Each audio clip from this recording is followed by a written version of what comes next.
Striker রয়েছে সেই ফিরোজ ভাইয়ের হাতে। ফিরোজ ভাই এবং তার প্রতিপক্ষ সোহাগ ভাই। চলছে ১৬ দলীয় ক্যারাম বোর্ড টুর্নামেন্ট। স্থান মনিরামপুর, যশোর। ১,০০০ টাকা এন্ট্রি ফিতে ১৪,০০০ টাকা প্রাইজ মানিতে খেলাটি অনুষ্ঠিত হচ্ছে। একটি জমজমাট সিঙ্গেল টুর্নামেন্ট। এটি প্রথম রাউন্ডের খেলা। ফিরোজ ভাই কালো গুটি অ্যাটাক দেওয়ার চেষ্টা এবং দারুণভাবে খেলে দিলেন। দুটি টিমই কিন্তু শক্তিশালী। ফিরোজ ভাই বাড়ি দেওয়ার চেষ্টা করলেন, তবে কোনো গুটি পকেট করতে পারলেন না। স্ট্রাইকার চলে আসলো সেই সোহাগ ভাইয়ের হাতে। সোহাগ ভাইয়ের হাতে কিন্তু ১০টি গুটি রয়েছে।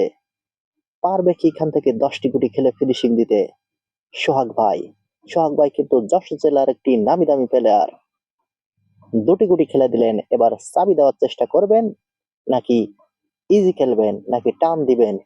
আগে টান দিচ্ছে, যেহেতু এটাই সিঙ্গেল টুর্নামেন্ট। সিঙ্গেল খেলায় কিন্তু প্রতিপক্ষের হাতের গুটি আগেই সরাতে হয় এবং দারুণ একটি ফেভার দিল। এই এক ফেভারে কি ফিনিশিং করতে পারবে সোহাগ ভাই? রেডটি অ্যাটাক দিলেন এবং রেডটি খেয়ে দিলেন।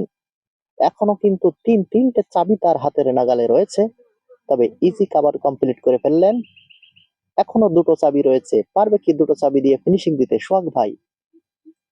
এখনো পাঁচটি গুটি রয়েছে, তবে তিনি চাবি দেওয়ার চেষ্টা করছেন এবং দারুণ একটি চাবি শট খেললেন। একটি গুটি হাতের নাগালে আনলেন এবং আবারও চাবি বানালেন। সোহাগ ভাই ফিনিশিং দিলেই তবে ১২টি পয়েন্ট লুফে নিবেন প্রতিপক্ষ প্লেয়ারের কাছ থেকে। ১২টি পয়েন্ট নেওয়ার হাতছানি রয়েছে তবে তার। দারুণ একটি চাবি শট দিলেন। আর তিনটে গুটি রয়েছে। তিনটে গুটি খেলে ফিনিশ দিলে ১২টি পয়েন্ট লুফে নিবেন এবং ১০টি গুটি খেলে ফিনিশিং করার গৌরব অর্জন করবেন। আর দুটো গুটি রয়েছে সোহাগ ভাইয়ের হাতে। এবার অ্যাঙ্গেলে অ্যাটাক দেওয়ার চেষ্টা এবং দারুণভাবে পকেট করলেন। লাস্ট গুটি দিলেই ফিনিশ এবং ১২টি পয়েন্ট লুফে নিবেন প্রতিপক্ষ প্লেয়ারের কাছ থেকে। টুর্নামেন্টে ১২টি পয়েন্ট মানে অনেক পয়েন্ট এবং ফিনিশ করে দিলেন। ১০টি গুটি খেলে ফিনিশ করে দিলেন সোহাগ ভাই। কি করলেন? এবার বিট চেঞ্জ করে ফিরোজ ভাই হিট করলেন। যেহেতু টুর্নামেন্টে হাফ পয়েন্ট হয়ে গেলেই বিট চেঞ্জ হবে, তেমনই চেঞ্জ করে নিলেন ফিরোজ ভাই। এবার ফিরোজ ভাই হিট করলেন এবং একটি গুটি পকেটে করে ফেললেন। ফিরোজ ভাইয়েরও সুযোগ রয়েছে, তবে হিট ফিনিশিং এর সুযোগ রয়েছে। ফিরোজ ভাই পারবে কি এখান থেকে হিট ফিনিশিং করে প্রতিপক্ষর কাছ থেকে গেম ছিনিয়ে নিতে? সোহাগ ভাইয়ের পয়েন্ট হয়ে গেল ২৬ এবং ফিরোজ ভাইয়ের পয়েন্ট রয়েছে ২০। ফিনিশিং দিলেই তবে গেম পাওয়ার একটি সুযোগ রয়েছে ফিরোজ ভাইয়ের। ফিনিশিং চান্স রয়েছে ফিরোজ ভাইয়ের। পারবে কি ফিনিশিং দিতে? দুটো চাবি রয়েছে তার হাতের নাগালে। একটি চাবি দেওয়ার চেষ্টা করছেন এবং দারুণ একটি চাবি শট দিলেন, তবে ব্যাড লাক। তিনি হাত বোর্ডের ভিতরে বাড়ি মারলেন, যেহেতু একটি চাবি গুটি বিটে বসে গেল, যে কারণে তিনি রাগ করছেন। ক্যারাম বোর্ড খেলা এমনই হয়, গোল গুটি কোন কোন গুটি কোথায় যে লাগবে কেউ বলতে পারে না। এক শটে দুটো নিলেন এবং দেখার মতো একটি শট দিয়ে সাদা গুটি পকেট করলেন এবং রেডটি পকেটের কাছেই নিলেন। এবার রেডটি স্লিপ খেলার চেষ্টা করছেন ফিরোজ ভাই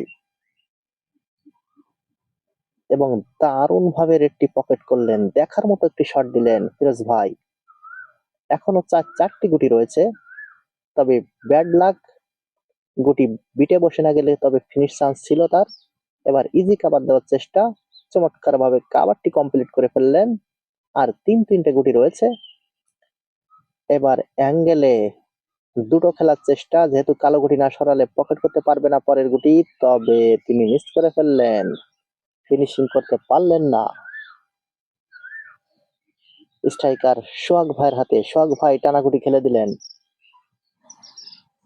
সোহাগ ভাই এবার কিন্তু পুটিং এর গুটি সরিয়ে নেওয়ার চেষ্টা, যেহেতু কালো গুটি দিয়ে পুটিং খেলে কিনা প্রতিপক্ষ, এ কারণে সোহাগ ভাই চালাক মানুষ, তিনি কিন্তু পুটিং এর গুটি সরিয়ে আনার চেষ্টা এবং সরিয়ে আনলেন। তা না হলে ফিরোজ ভাই যদি কালো গুটি দিয়ে খোঁচা শট খেলে তাহলে পকেট হয়ে যেতে পারে। ফিরোজ ভাই টানা গুটি খেলে দিলেন, আর দুটো গুটি রয়েছে। দুটো গুটি দিলেই তবে গেম পাবে। ভালো একটি শট দিলেন, হাতের নাগালে রাখলেন। সোহাগ ভাই পারবে কি গেম সেভ দিতে? এখনো 3টে গুটি খেলতে হবে গেম সেভ দিতে হলে। এবং দারুণ একটি শট দিলেন, তবে ব্যাট করতে পারলেন না। এখনো দুটো গুটি খেলতে হবে গেম সেভ হতে গেলে। গেম সেভ করতে পারলেন না সোহাগ ভাই।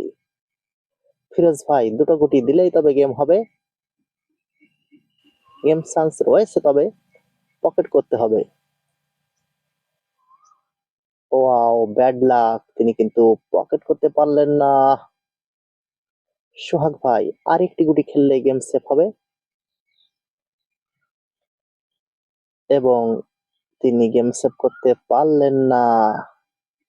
ফিরোজ ভাই দিলেই তবে গেম হয়ে যাবে।